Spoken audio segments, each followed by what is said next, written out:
show financial position. Right, so it's at a point in time, the financial position. So we know right here it says FASB and ISB established a balance sheet, also called a statement of financial position, to report, like you said, the financial position or the strength at a certain point in time of the company.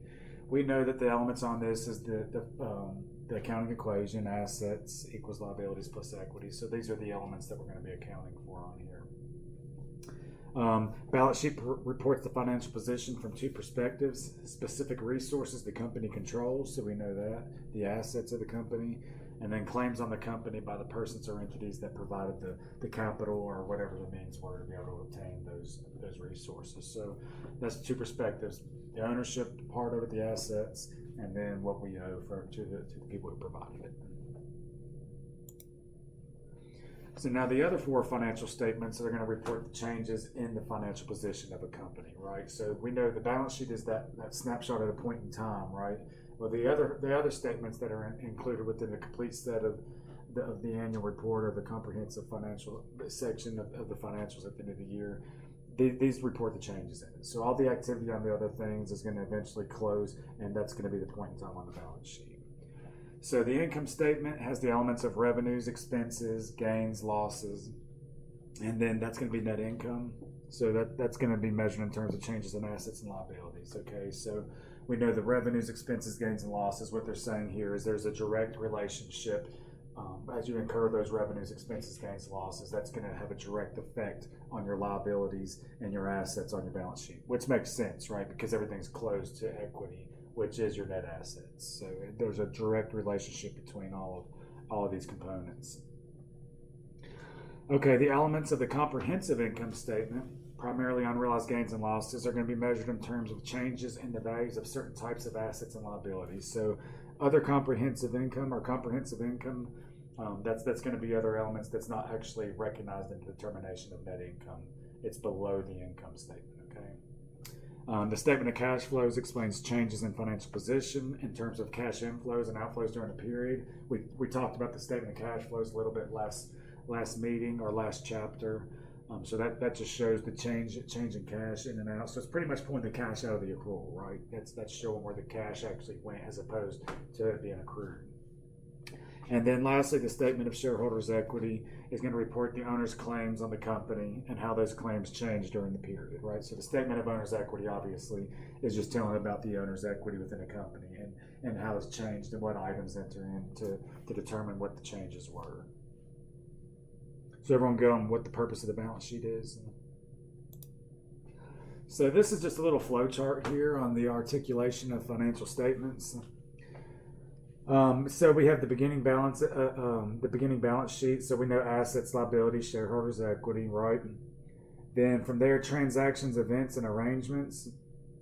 So once again, this is just tying together everything we just talked about, just showing you a visual of it. I don't really feel the need to read through it. So we see here income statement, revenues, expenses, gains, losses, right? Comprehensive income, unrealized gains, losses, reclassifications, and other adjustments. So we can see all the stuff that we have here, right?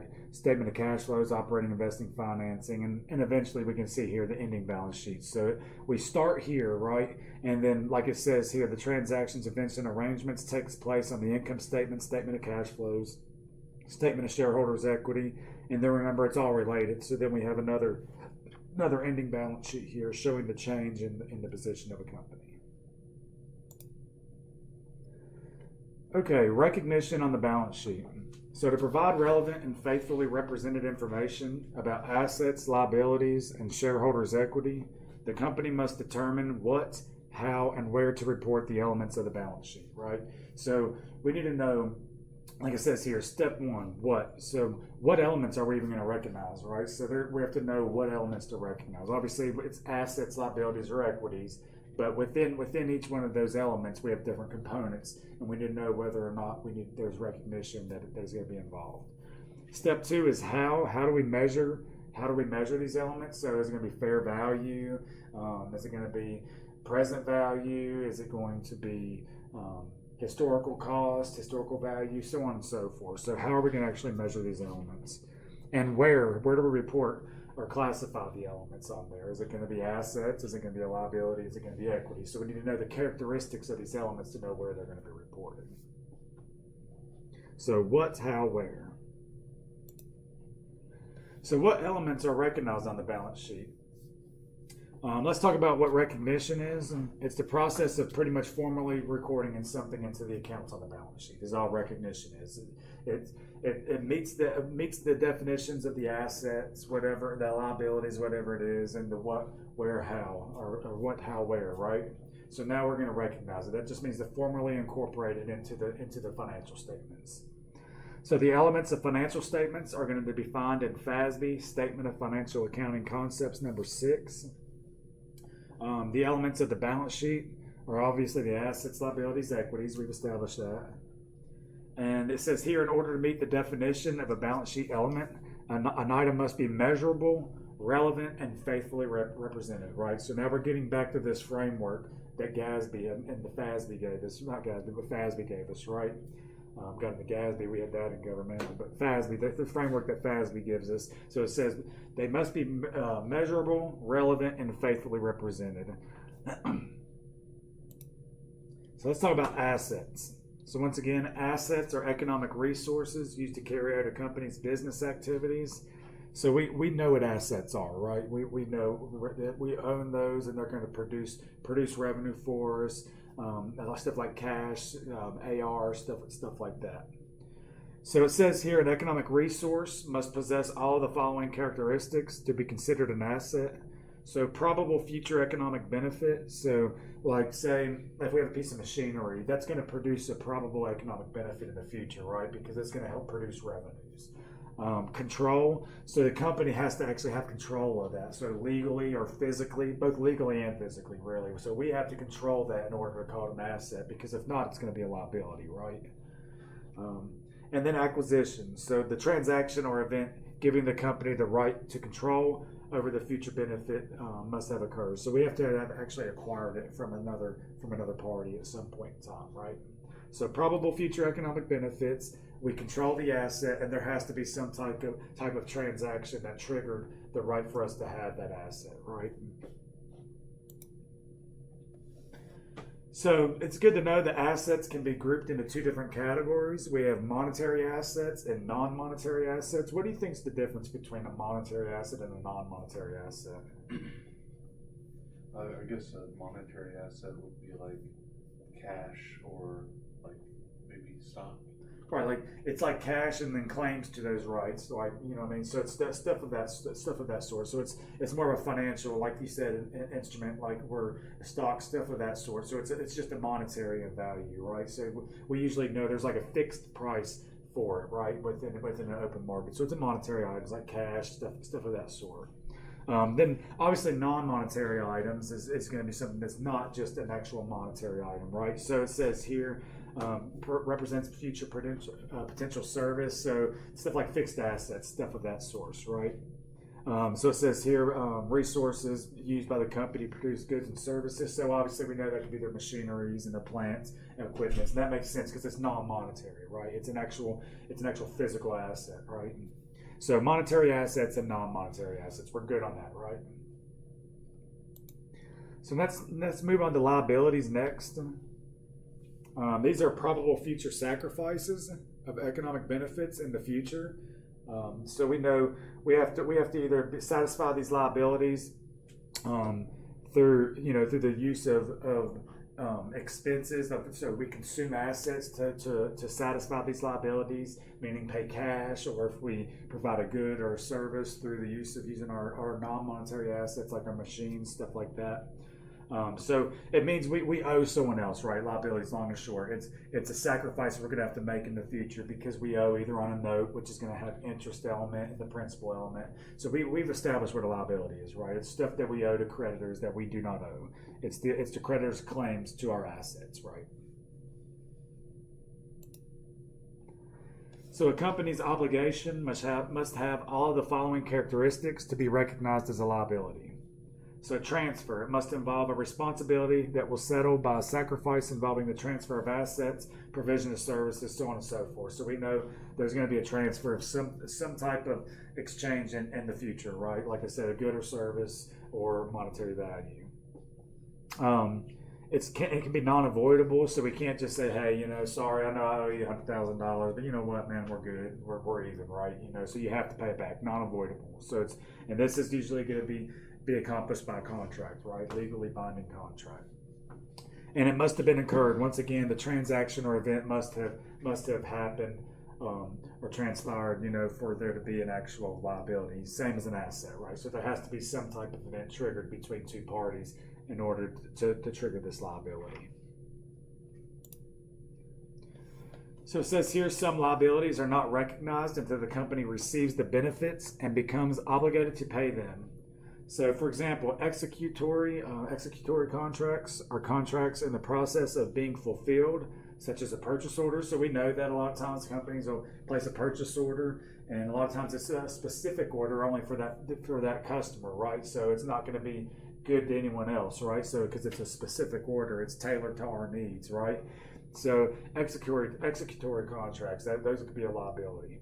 And then contingent obligations, right? So such as like contingent obligations, meaning like it says here potential of like an officer's bonus. So if you hit like a certain earnings marks, right? What do you think another contingent obligation could be? So we know the bonus. We've established the bonus is going to be contingent. What's two other? Let's talk about two other contingent liabilities that we could have. With a discount?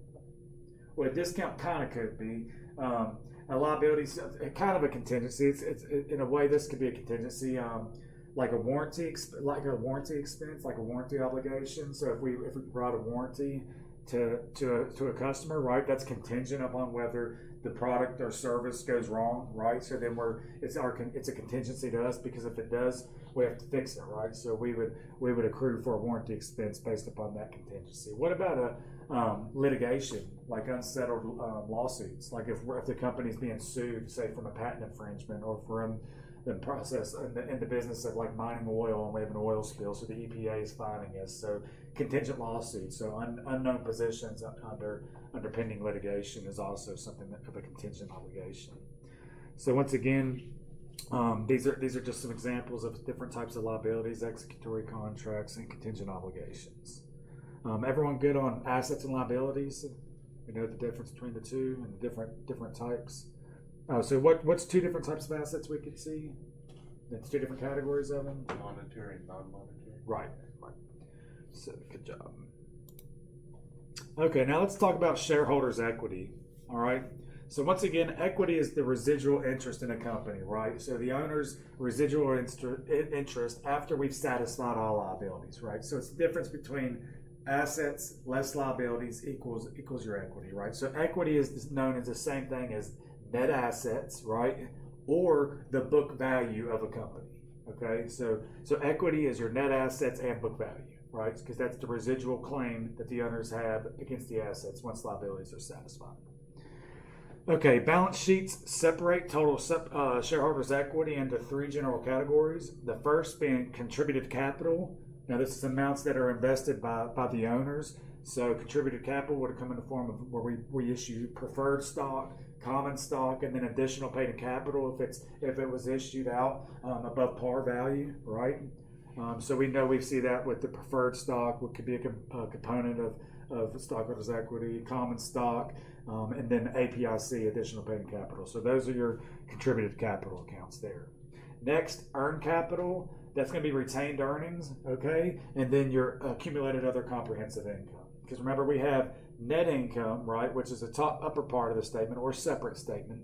And then from net income, we add in other comprehensive income, right, other comprehensive to get accumulated other comprehensive income. So earned capital is going to be retained earnings, which is just earnings from the revenues, expenses, gains, losses. And retained earnings is closed, or net income, right, is closed into retained earnings. And the same thing, other comprehensive income, the other items like changes in pension obligations and available for sale securities, where their fair value is not elected, stuff like that. So those changes are all accumulated, and the net result is carried as a component of stockholders' equity, and that's what you would see the AOCI. So retained earnings and accumulated other comprehensive income is your earned capital. Next, non-controlling interest. non-controlling interest, if you see that as a component of stockholders' equity on a balance sheet, that means at some point in time a parent company has invested into a subsidiary, but they don't own all of it. They have over 50%, right? So they have 51% or more of their common stock, right? Because common stock is what gives you ownership rights and voting rights, right? So they own more than 50% because 51% means they have to consolidate, right? So if they own more than 51% but less than 100%, there's going to be a non-controlling interest within that subsidiary, right? So say, for example, a parent owns 80% of the outstanding common stock, then there's going to be a 20% non-controlling interest. So when you see an NCI as a component of the element of stockholders' equity, then we know that at some point in time they've acquired another company as a subsidiary and they have a controlling interest in it. But there's another party that has an interest, pretty much is what that is. So how are elements of a balance sheet measured? So it's going to be a mixed attribute measurement model, okay? So meaning when we look at a balance sheet, every single, most of the items on there are measured at a different measurement attribute. Obviously, cash is cash, it's at its current value, right? AR, net realizable value, right? Inventories, lower of cost or market, right? Land, historical cost, right? So stuff of that sort. Fair value for trading securities. So that's what we mean by different measurement attributes, all right?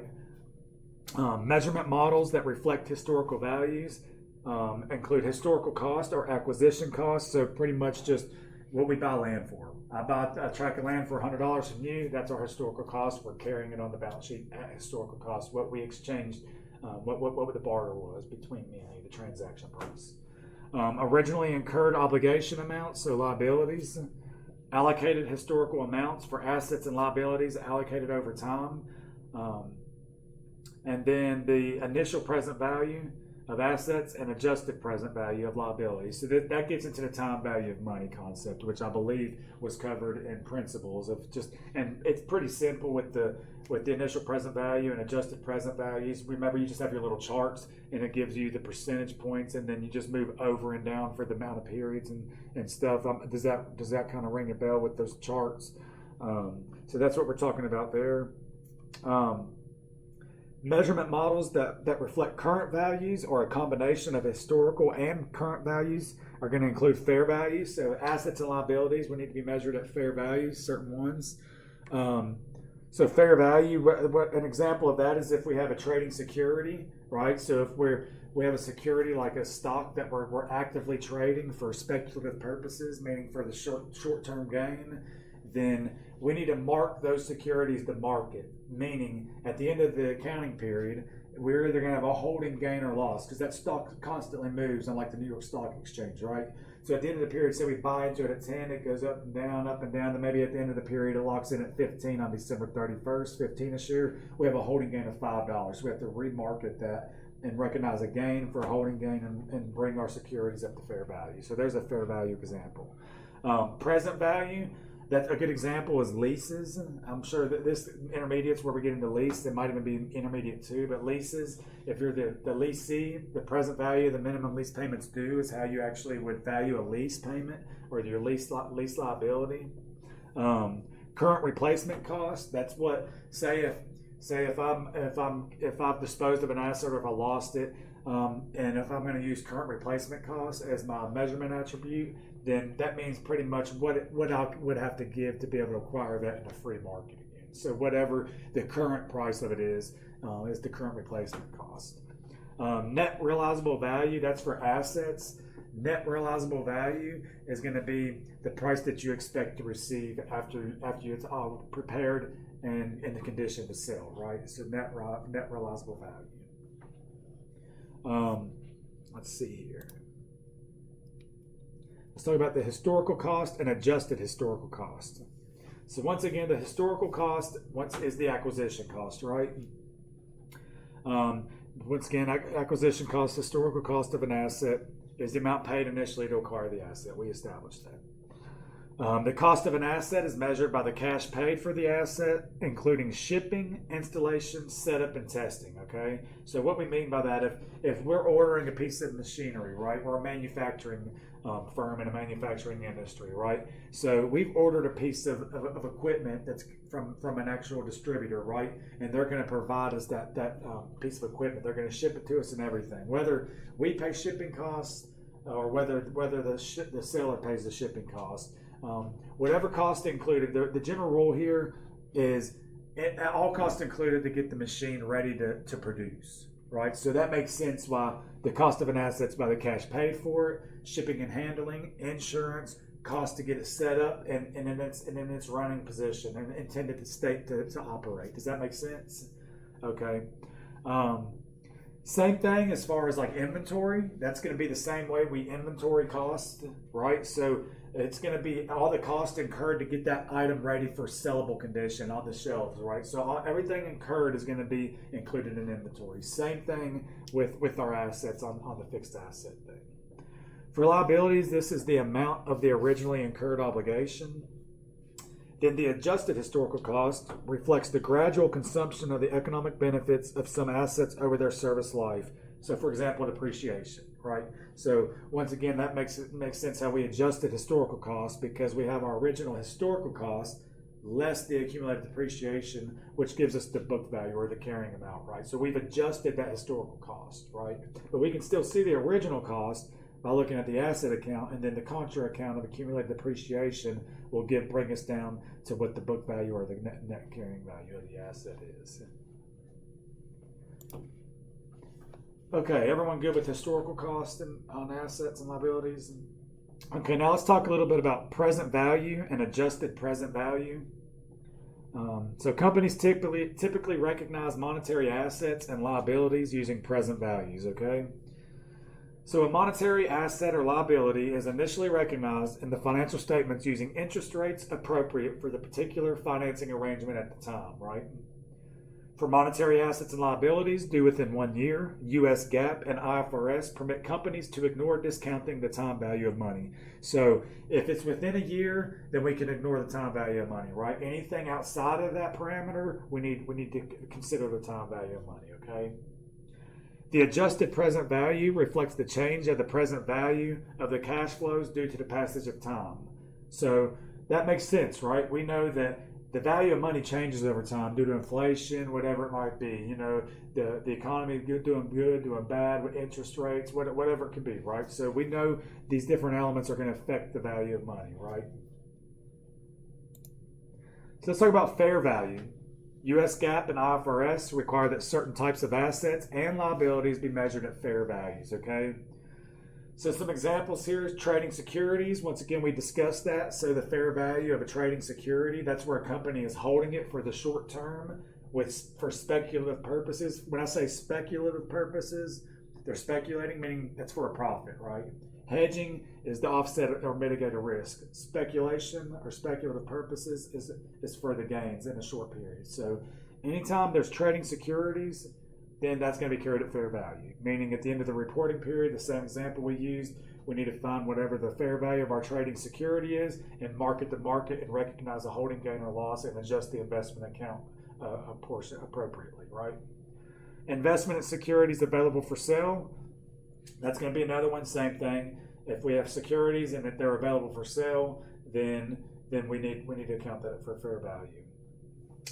So let's point out here, it's good to know companies have the right to choose whether they want to report under the fair value option or whether they want to just completely put that to the side and not report on the fair value option.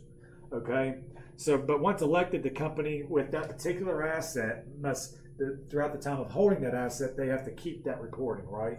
Because remember, consistency from period to period. We can't carry an asset at the fair value method, then once we market the market, be like, you know what, I'm going to change it. We're going to ignore the fair value method, okay? Because we know here. So what we see here, trading securities and available for sale. Do you recall? Do you know what the third category would be? Remember, there's 3 for debt instruments, or for these here. Trading, available for sale, and held to maturity. Okay, so those are your 3 categories. just for heads up, like say the investment securities available for sale, if the fair value option was elected, where do you think that the changes in value are going to be reported? What income statement? Or I just told you what financial statement. Income statement, right? Within earnings, right? Current earnings. What if the fair value option is not elected? Where are the changes in value of available for sale securities going to be reported? Would that be the balance sheet? Or, Other comprehensive income. right. Okay, so if the fair value election is going to be elected, we recognize it in earnings immediately.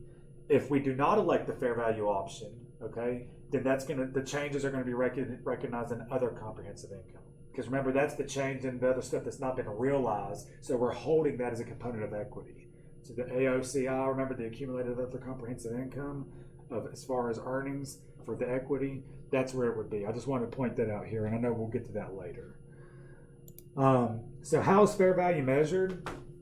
Pretty much we have three different levels of measurement, right? Level 1 being the highest or the most reliable, and obviously level 3 being the lowest, right?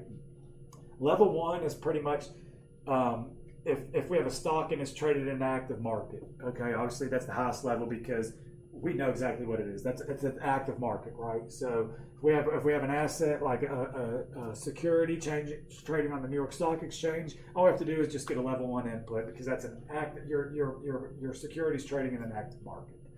Level 2 is we don't have an active market, but there's a similar security like it, right, being traded in a different market. So we can infer the fair value based upon a similar item being traded in a different market, right?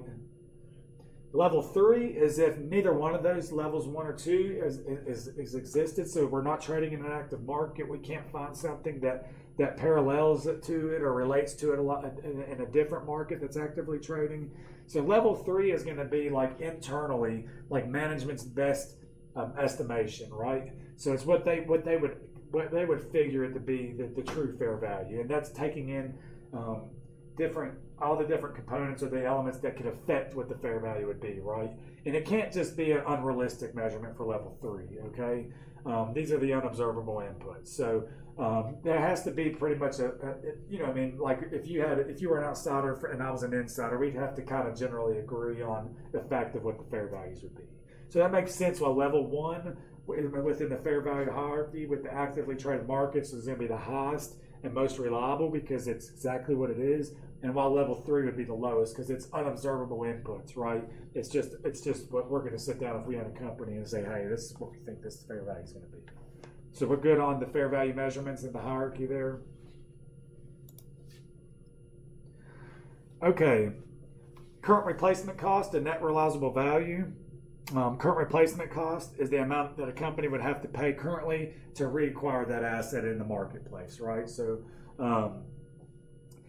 most common use of current replacement cost is through the application of lower of cost or market valuation of inventories. I'm pretty sure that's probably a concept we cover in intermediate as well once we get into the inventories on the balance sheet. Are you familiar with the LCM, the lower cost of market, a little bit for valuing inventories? Sounds familiar. Okay, well, I'm sure we'll get into that in this semester. If not, then it'll be in intermediate too for sure. So that's a good example there. The main thing with the inventories with the lower cost of market. So net realizable value is the net amount a company would receive if it sold an asset, or the present value of cash flows it expects to realize from an asset. Okay, so net realizable value, once again, we have our asset and then the cost incurred to get it ready for sale pretty much is the net realizable value. Usually triggered by a decline in the expected economic benefits of an asset to a value less than historical cost. Once again, an example using the valuation account to reserve for uncollectible accounts receivable. Once again, net realizable value, right? So stuff we don't expect to bring in. There's another good example with the AR. So once again, how's AR again? How do we get it to net realizable value?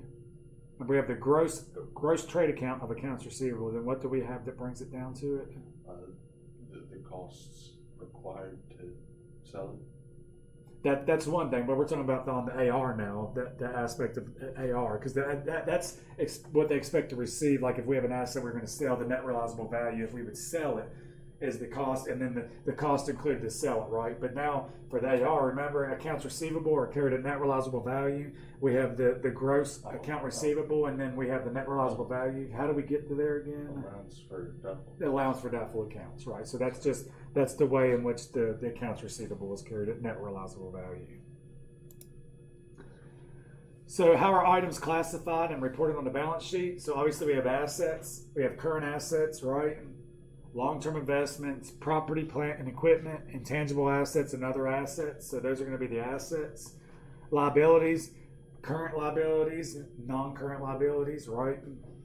And it says here other liabilities. And shareholders' equity, contributed capital, common stock, preferred stock, additional paid in capital, retained earnings. You can see here, there's your AOCI, accumulated other comprehensive income, and there's your NCI, your non-controlling interest, which we touched on. So everyone good on the assets and liabilities and the equities, the components of those? Okay, let's talk about current assets. These are going to be cash and other assets that a company expects to convert into cash within 1 year of the operating cycle, right? Pretty much long and short. And obviously it's whichever's longer. So an operating cycle is the average length of time taken by a company to convert operational cash expenditures into operational cash receipts, okay? So the operating cycle pretty much is from the time, like it says, we spend money to bring an item in for sale, for resale, right? And then when we're bringing the money in from the receivable from the customers, right? So pretty much what we can look at for the operating cycle is it's going to be accounts receivable turnover. I'm sure you've heard of that. And then there's a day sales and inventory. Okay, if we add those together, then that'll give us our operating cycle. Okay, and we'll get to that later. But the operating cycle pretty much is from cash going out to cash coming in. The whole cycle of whatever the business it is, right? What's an industry in which an operating cycle is going to usually be longer than a year?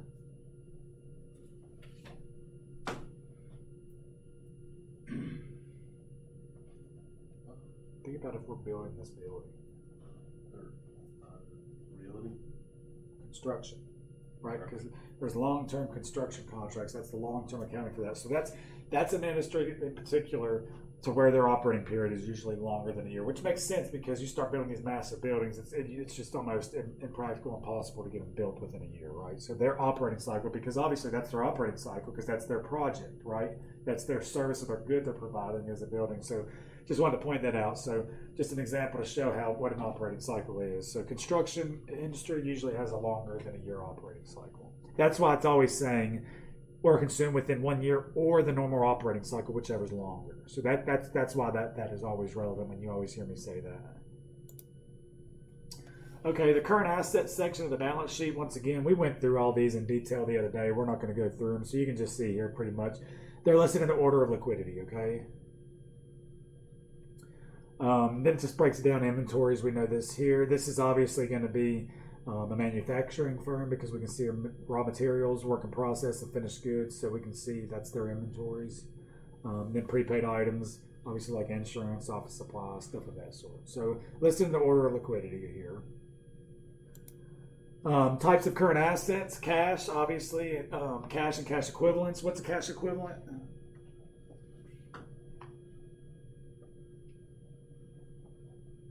It's going to be anything within like 3 months, right? So like a T-bill, like a treasury bill. So pretty much something that's extremely liquid and it matures in such a short amount of time. 3 months or less is the general rule. 3 months or less, so like 90 days. Anything less than that, it's said to be that the risk of it changing with interest rates or inflation and all that other stuff is so minute it's irrelevant, right? So pretty much cash equivalents is going to be something that is going to be so liquid and within that short amount of time, like a treasury bill, okay, stuff of that sort. Okay, short-term investments, including investments in marketable securities, so that's going to be debt, like bonds, right? Trading securities, so we know what those are, like the stocks, the securities on the New York Stock Exchange. available for sale securities, held to maturity securities that will mature within 1 year, okay? So those are going to be short-term investments, okay? Receivables, this could be accounts receivables and notes receivables with short-term maturity. So what's the main difference between accounts receivable and a notes receivable? Accounts receivables from like customers. Right, like trade receivables, right? And then notes receivable is going to be From the bank. it could be, but a lot of times if we lend cash to someone else, like we have a note, we make a note, like if I lend you cash and it's less than a year, that could be like a short-term investment because I'm lending you money and I know I'm going to earn interest off it, right? At the cost of the cost of you of borrowing my money. So that'd be like a note receivable, or if there's like more of a long-term deal, because usually AR is like in days of 30, 60, 90, the aging of accounts receivable, and then plus anything over 90 days, something like that, 180 days, however companies have it. So that's the difference. Notes receivable, just a little bit longer of a period of time. But you're right, accounts receivable is be from your normal trade, but every now and then you might see a notes receivable. But that's what I'm saying with short-term maturity dates here. So it's within that year of the operating cycle. Inventories, this is going to be finished goods for sale to customers, right? Or raw materials or work in process inventories. And obviously, this is going to be relative to manufacturing firms here. Other current assets, prepaid items that will be consumed instead of being converted into cash. So what's an example of some prepaid items, prepaid assets? Prepaid insurance. Right, great. That's good enough. Because we prepay for the right to use that policy, and as time elapses, we have to recognize an expense and reduce our asset of a prepaid, right? Okay, long-term investments. If a company expects to hold the investment for more than 1 year or the operating cycle, whichever is longer, it's classified as a long-term investment or non-current investment, right? Primary reasons that companies invest, increase shareholder value, right? So we have free cash just sitting around. We don't want to just hold it because you know how it is. Banks don't give you any interest on your money. I mean, it's pathetic, so you're better off putting the money into something. Obviously, and also if you're holding all that cash, it's susceptible to theft, right, or misappropriation of assets. Appreciation of market value of the investments, and once again, just increasing the value of the firm, long and short. So income from interest and dividends, exercising control of other companies. So once again, if we want to invest in the common stock, if we want to try to get over that 50 mark, the 51% of the outstanding stock gives us ownership. We can control the operations of another company. Saving cash for specific future purposes. Okay, so long story short, you want your money working for you too. They don't want it just sitting there, taking a chance being stolen and just going stale in a bank account, not earning anything. They want to increase the value of the company is the name of the game, right? So they want to invest that money. Same reason an individual would. They want a return. So property, plant, and equipment. This section of the company's balance sheet where the long-lived tangible assets are, right? That's going to be used in its operation.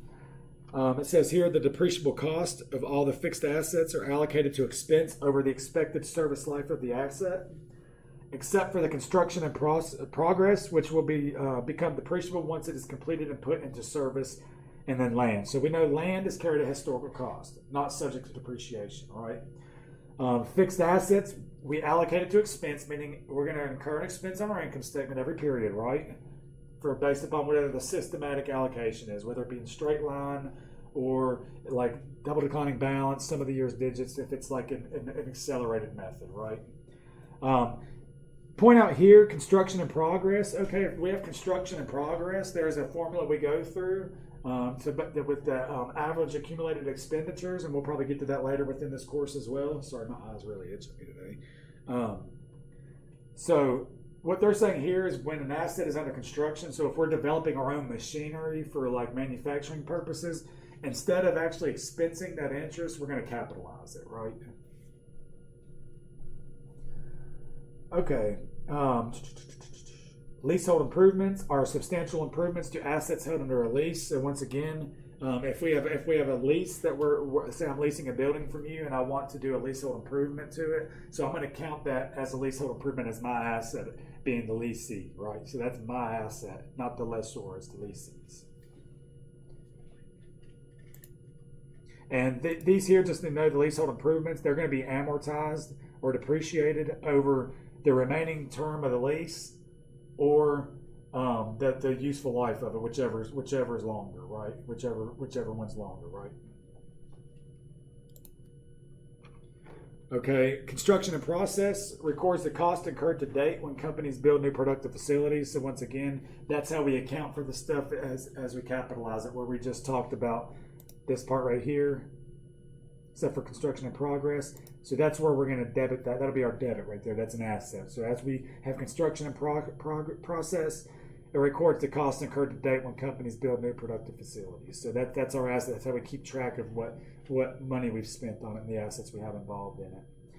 Depreciation, once again, allocates the expense over the life of the asset, because remember, these fixed assets are producing future economic benefits, right? We want to match revenues with their expenses. So if these assets are producing revenues over future periods, then we want to match the expense of that machine with the revenues it's producing over that time through systematic approach of depreciation, right?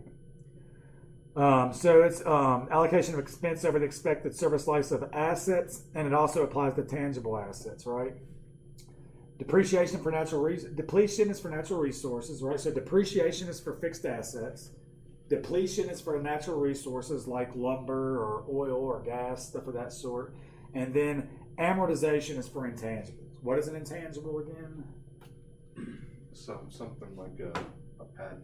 Right, it lacks physical substance. So where the benefit the company receives is like its legal rights, right, to be able to, that it produces, to be able to operate and no one else infringe upon it and stuff. So that's your intangibles. So fixed assets are subject to what? Depreciation. Natural resources are subject to what? Depletion. Right, and intangibles are subject to what? Amortization. Right. Every one of those is what type of expense? Remember, we've got an expense in our income statement. But remember when we were talking about the statement of cash flows? We have to add these back, right, for the operating section. We're adding them back to derive cash, to get the reconciliation of cash flows provided from operating activities. But why do we add that expense back? Remember, so what type of expenses are these? What do they not involve? Well, they don't involve cash. Right, because we've already sunk our cost when we capitalized it onto the balance sheet. Now we're just systematically putting that cost against the revenues, right? So there's no cash being exchanged. I just wanted to point that out one more time. These are non-cash expenses. Net book value, once again, is just historical cost, meaning what we paid for the asset, less accumulated depreciation. So that's book value or net carrying value, whichever we want to look at it. So here's the example of what the PP&E, and when I say PP&E, that's property, plant, and equipment, right? So here's an example of what that section of the balance sheet is going to look like.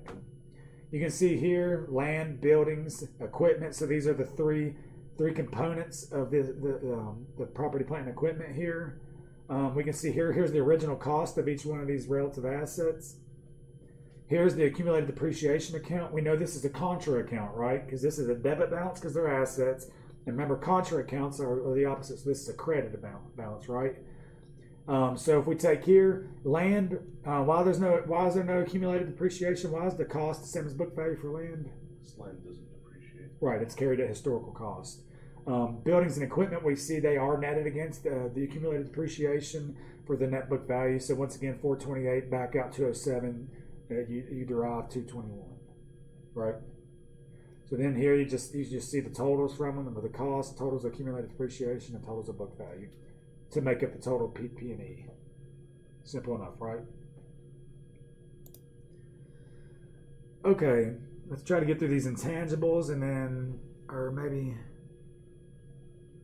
two, three more slides, and we'll get out of here. Intangible assets. These are going to be non-current economic resources that have no physical or financial nature, right? So we've already established that you can't touch, you can't see it, but they're there: patents, trademarks, stuff of that sort. Then once again, they derive their value from the legal, intellectual, whatever rights that it gives a company, right? So if we have a patent on something, then if we have a patent on a manufacturing machine, then no one else can use that type of a manufacturing machine besides us, unless they buy the right to use it, buy the rights through that patent, right? Intangible resources are normally recognized as an asset only when they have been acquired by a company in an external transaction. So, meaning if we internally generate like an intangible asset, like say a customer list, like say if we start out and we have no customers, right? And then we've operated for 10 years and we know we have a ridiculous customer base now. We have a lot of clients coming to us or customers coming to us, right? Well, we can't have a customer base as an asset, which is an intangible asset, right? Our customer list, customer base is an example of intangible asset. We can't internally generate that, is what that's saying. Even though that we have the value, we're deriving the value from it, right? Because we have the customers, that's our return revenue, repeat revenue.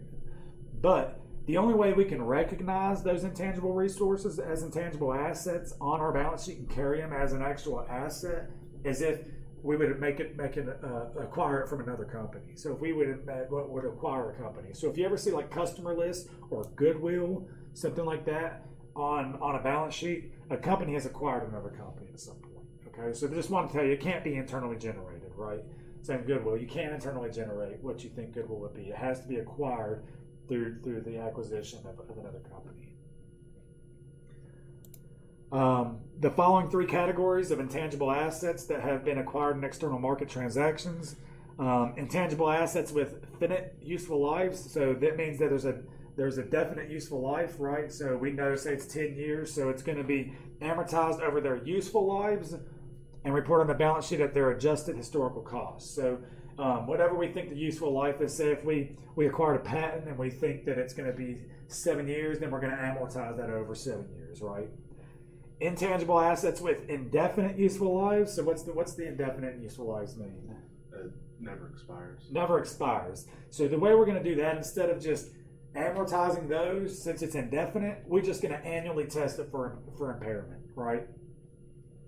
Goodwill, once again, represents the purchase premium paid when one company acquires another company and is reviewed for impairment annually. So goodwill and indefinite life intangibles are not amortized.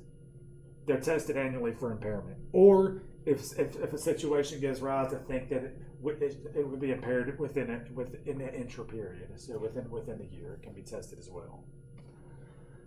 Okay, we'll get through this other assets section right here, and then because we'll jump the liabilities again next, and that'll be a good stopping point for us. So, other assets include miscellaneous assets that do not fit in one of the previous categories.